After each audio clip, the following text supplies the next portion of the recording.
குரு பயிற்சியில் கவனமாக இருக்க வேண்டிய 3 ராசிக்காரர்கள் யார்? குறிப்பாக தனுசு ராசிக்காரங்களுக்கு 8ஆம் இடத்துல குரு அஷ்டம குருவாக போகிறதுனால நீங்கள் கொஞ்சம் கவனமாக இருக்கணும்.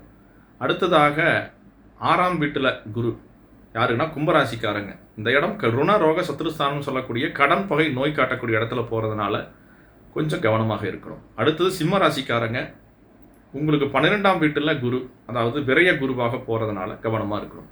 ஸோ இந்த 3 ராசிக்காரங்களுக்கும் நாம் சொல்கிற விஷயம் எந்த மாதிரி இதை ஒரு கையாளலாம் அப்படின்னா, சுபகாரியங்களை சுப விரயங்களை இந்த காலகட்டத்தில் மேற்கொள்வது மிக நல்லது. வீடு, வாகனம், சொத்துக்கள் இந்த மாதிரி விஷயங்களை எல்லாம் கொஞ்சம் வாங்கிக்கிறது, நேர்த்திக்கடன்கள் இதெல்லாம் எடுத்துக்கிறது ரொம்ப நல்லது. இந்த நேர்த்திக்கடன்கள் இதெல்லாமே பார்த்தீங்கன்னா, நீங்கள் ஏதாவது வச்சுருக்கிறீங்க, இஷ்டதெய்வ பிரார்த்தனைகள், குலதெய்வ பிரார்த்தனைகள் ஏதாவது வச்சுருக்கிறீங்க, அதுக்கான ஏதாவது செலுத்த வேண்டியிருக்குன்னா இந்த காலகட்டத்தில் போயிட்டு வாங்க, செலுத்திக்கிங்க. பண விஷயங்களில் எச்சரிக்கையாக இருக்க வேண்டியவர்கள். குறிப்பாக வெளியே கொடுத்தா பணம் அவ்வளோ சீக்கிரம் வராது இந்த 3 ராசிக்காரர்கள் இந்த காலகட்டத்தில். அதே மாதிரி பெரிய அளவுக்கு தொழில் விஷயங்கள் மேலே, தொழில் விரிவாக்கம், அதே மாதிரி நான் இடத்துல வேலை பார்த்துட்ருக்கிறேன், அதிலிருந்து நான் வெளியேறணும், வெளியேறி புதுசாக ஒரு இடத்துக்கு மாறணும் அப்படின்னு நினைக்கிறவங்க காலகட்டத்தில் எச்சரிக்கையாக இருக்கணும்.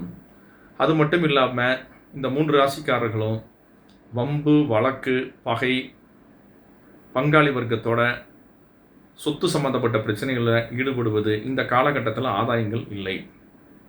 அது மட்டும் இல்லாமல் குடும்பத்தாரோடும் ஒரு அதிகமான சண்டை சச்சரவுக்கெல்லாம் போய் மாட்டிக்க வேண்டாம்.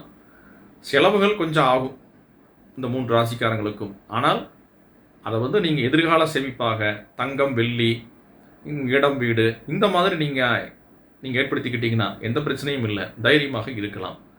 அது மட்டும் இல்லாமல் உங்கள் ஜாதகத்தில் நல்ல திசா புத்திகள் நடந்தால் நீங்கள் எதுவுமே பயப்பட வேண்டியதே இல்லை. உங்களுக்கு அமோக யோக பலன்கள் தான் வரும் அப்படிங்கிறத தெரிஞ்சுக்கங்க. நன்றி. நமசிவாய்.